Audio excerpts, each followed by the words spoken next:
hujan sore itu turun deras, mengetuk atap rumah kayu kami seakan ingin merobek keheningan. Aku duduk di lantai, memeluk lutut, menatap pintu yang sudah setengah rapuh dimakan rayap. Ayah belum pulang, dan perasaanku mengatakan, sesuatu buruk akan terjadi malam ini. Brak, pintu rumah terbuka keras. Ayah masuk, tubuhnya gemetar, wajahnya pucat. Di belakangnya, dua pria berbadan besar, berpakaian hitam, mata mereka tajam seperti ingin menelan siapa saja. Alia, suara ayah tercekat. Kita punya masalah. Pria pertama maju. Bau parfum mahalnya menusuk hidungku, tapi tatapan matanya dingin, tanpa rasa. Pak Rahman, katanya pelan, waktu Anda sudah habis. 1,2 miliar, sekarang, atau nyawa. Darahku berdesir. 1,2 miliar? Mana mungkin kami punya uang segitu, bahkan untuk makan besok saja sulit. Aku butuh waktu, kata ayah lirih. Pria kedua tersenyum tipis. Bos kami memberi tawaran, sangat sederhana. Lalu dari balik tubuh mereka, seorang pria tinggi melangkah masuk, setelan hitamnya rapi, sepatu kulitnya memantulkan cahaya lampu redup rumah kami. Tatapannya menusuk, seolah mampu membaca isi pikiranku. Namaku Rafael Dirga, suaranya berat, tenang, tapi membuat bulu kuduk berdiri. Aku tidak suka menagih hutang. Tapi aku suka membuat kesepakatan. Ia menatapku dari ujung kepala sampai kaki. Senyum samar muncul di bibirnya. 365 hari. Kau menikah denganku. Setelah itu, hutang ayahmu lunas. Jika kau menolak, ia melirik ayahku, kami akan ambil sesuatu yang lain yang tidak bisa dikembalikan. Aku menelan ludah, jantungku berdetak kencang. Di luar, hujan semakin deras, dan di dalam, aku tahu, hidupku baru saja berubah selamanya. Aku berdiri terpaku. Kata-kata Rafael masih bergema di telingaku, menikah denganku, atau hutang dibayar dengan nyawa. Aku tidak akan menikah dengan orang asing. Suaraku bergetar, tapi tegas. Rafael hanya mengangkat alis, seolah menilai seekor kucing kecil yang berani melawan singa. Kau pikir kau punya pilihan, Alia?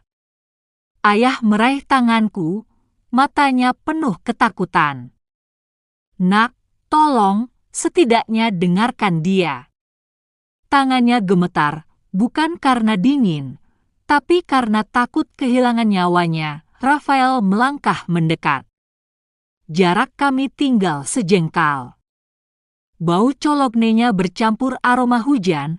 Kamu cuma butuh 1 tahun. Setelah itu, kamu bebas. Aku dapat apa yang aku mau, dan keluargamu selamat. Sederhana, kan? Aku ingin berkata tidak. Aku ingin menampar wajah dinginnya.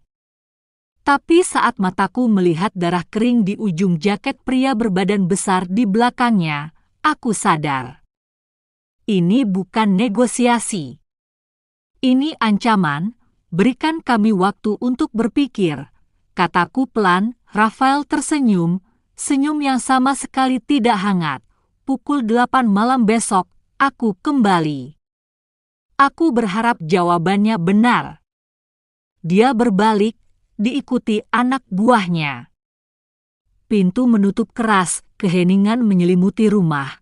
Hanya suara hujan di luar. Aku duduk di lantai, tubuh lemas. Kalau aku menerima, aku menyerahkan hidupku pada orang asing yang berbahaya. Kalau aku menolak, aku mungkin akan kehilangan ayahku selamanya. Dan untuk pertama kalinya, aku bertanya pada diriku sendiri, siapa sebenarnya Rafael Dirga? Malam berikutnya, tepat pukul 8, suara deru mobil mewah berhenti di depan rumah kami. Lampu-lampu menyinari jalan sempit kampung, membuat tetangga. Tetangga mengintip dari balik jendela. Ayah berdiri di sampingku, wajahnya pasrah. Aku, tidak, tapi kata, tidak, sudah tidak ada artinya lagi. Rafael masuk.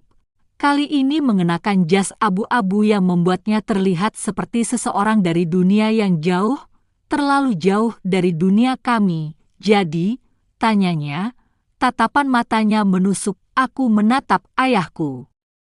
Wajahnya penuh harap dan rasa takut. Akhirnya, aku mengangguk. Aku setuju. Rafael tersenyum tipis, lalu menepuk tangan. Dari luar, masuklah seorang wanita elegan membawa gaun putih sederhana. Besok pagi, kita menikah, ucap Rafael datar, seperti membicarakan kontrak bisnis, bukan pernikahan. Keesokan paginya, kami berdiri di depan penghulu. Tidak ada musik, tidak ada tamu undangan. Hanya aku, Rafael, dua saksi, dan ayah, Alia Rahma binti Rahman. Apakah engkau bersedia menerima Rafael Dirga sebagai suami? Aku menarik napas panjang, bersedia. Saat ijab kabul selesai, Rafael mendekat, berbisik di telingaku, mulai hari ini, kamu milik aku. Dan aku tidak suka berbagi. Tatapannya dingin. Aku tahu, ini bukan awal dari kisah cinta. Ini adalah awal dari penjara yang pintunya terlihat seperti pernikahan. Mobil hitam itu melaju meninggalkan kantor KUA, membelah jalan-jalan Jakarta yang basah oleh sisa hujan. Aku duduk di kursi belakang. Jarak antara aku dan Rafael terasa seperti tembok tak kasat mata. Dia diam, tatapannya lurus ke depan, wajahnya tanpa ekspresi. Sepanjang perjalanan, aku hanya mendengar detak jam mobil dan suara ban melibas genangan air. Sesekali, aku meliriknya. Jari-jarinya mengetuk setir pelan, ritme yang anehnya membuatku semakin tegang. Setelah hampir 1 jam, mobil berhenti di depan sebuah gerbang besi tinggi. Lampu-lampu sorot memindai mobil, lalu gerbang itu perlahan terbuka. Aku menelan ludah. Di balik gerbang, berdiri sebuah rumah, atau lebih tepatnya istana modern. Dindingnya kaca dan batu hitam, halaman depannya luas, dengan air mancur besar di tengah. Di sekeliling halaman, beberapa pria berpakaian hitam berjaga dengan senjata di pinggang. Semua mata mereka menatapku, menilai, mengukur, seolah aku seekor burung kecil yang tiba-tiba dilempar ke kandang singa. Rafael keluar lebih dulu.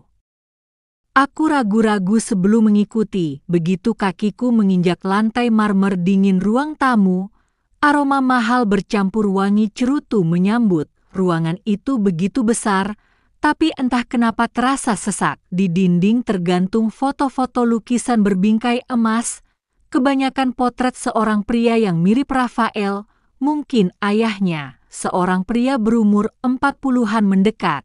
Andika, Rafael memanggilnya, ini istri saya. Tatapan Andika padaku tajam, tapi cepat berubah menjadi senyum sopan. Selamat datang, Bu. Nada suaranya ramah, tapi matanya seolah berkata, hati-hati. Rafael menoleh padaku, dengar baik-baik. Rumah ini punya aturan. Suaranya berat. 1. Jangan keluar tanpa izin. 2. Jangan bicara dengan orang luar tentang urusan rumah ini. 3. Jangan pernah masuk ke ruang bawah tanah. 4. Jangan buka pintu kamarku kalau aku tidak di rumah. 5. Dia menatapku lekat-lekat. Jangan pernah mencoba kabur. Aku membalas tatapannya, menahan napas. Kenapa? Tanyaku pelan, senyum dingin kembali di wajahnya. Karena di luar, ada yang lebih berbahaya dari aku. Aku berjalan ke kamar yang katanya milikku. Begitu pintu tertutup, Aku bersandar di dinding, mencoba mengatur napas. Di luar, suara langkah sepatu bot para penjaga bergema di koridor, seperti irama penjara yang halus tapi nyata. Dan untuk pertama kalinya, aku sadar, aku baru saja masuk ke dunia di mana cinta mungkin tidak pernah ada. Tapi bahaya selalu mengintai di setiap sudut. Malam itu, aku terbangun oleh suara denting jam dinding. Kamar ini terlalu besar untukku, terlalu dingin untuk disebut rumah. Tirai tebal menutupi jendela, membuat cahaya lampu taman hanya masuk sebagai garis tipis di lantai marmer. Aku mencoba tidur lagi, tapi pikiranku dipenuhi suara Rafael sore tadi, jangan pernah masuk ruang bawah tanah. Kenapa? Apa yang ada di sana? Kenapa aturan itu terdengar lebih seperti ancaman daripada peringatan? Keesokan paginya, sarapan sudah tersaji di meja makan panjang, terlalu panjang untuk hanya 2 orang. Rafael duduk di ujung sana, membaca koran. Di kanan kirinya, 2 pria bersenjata berdiri diam, seperti patung hidup. Aku duduk di kursi yang disiapkan. Piringku berisi roti, omelet, dan jus jeruk segar, tapi tanganku gemetar memegang sendok, merasa semua mata di ruangan ini menatapku. Rafael melipat korannya, lalu menatapku datar. Dengar, Alia. Aku akan ulang sekali lagi, supaya tidak ada kesalahpahaman. Dia menyandarkan punggung di kursi, suaranya tenang tapi dingin. 1. Kau tidak keluar rumah tanpa izin. 2. Urusan keluarga ini tidak pernah keluar dari bibirmu. 3. Ruang bawah tanah itu milikku, bukan milikmu. 4. Kamarku tetap terkunci saat aku pergi. Dan yang terakhir, dia berhenti sejenak, menatapku seperti singa mengamati mangsanya. Jangan pernah mencoba kabur. Aku menegakkan tubuh, mencoba menantangnya dengan tatapan. Dan kalau aku melanggar, senyum samar muncul di wajahnya. Kamu tidak akan melanggar. Nada suaranya begitu yakin, seakan dia tahu semua langkahku sebelum aku melakukannya. Sarapan selesai. Aku berkeliling rumah, mencoba mengenal tempat ini. Ruang tamu luas, dindingnya penuh foto-foto Rafael dengan orang-orang penting, politisi, pebisnis, bahkan seorang aktor terkenal. Ruang kerja dipenuhi buku-buku tebal dan map berlabel asing. Tapi yang paling membuatku gelisah adalah lorong di sisi timur rumah. Lorong itu gelap, sempit, dan di ujungnya ada pintu besi besar dengan kunci digital. Itulah ruang bawah tanah. Aku berdiri di depannya, jantungku berdetak kencang. Dari balik pintu itu, aku bisa bersumpah mendengar suara samar, bukan suara mesin, tapi suara langkah. Dan bisikan, "Anda tersesat, Bu?" Aku terlonjak. Andika berdiri di belakangku, wajahnya tanpa ekspresi. Aku cepat-cepat mundur. Hanya melihat-lihat. Dia mengangguk pelan. Kalau begitu, lihat-lihatlah di tempat yang aman. Pintu itu bukan untuk dibuka oleh sembarang orang. Nada suaranya sopan, tapi tegas, seperti memberi peringatan terakhir. Saat aku berjalan menjauh, aku menoleh sekali lagi, pintu itu tetap diam.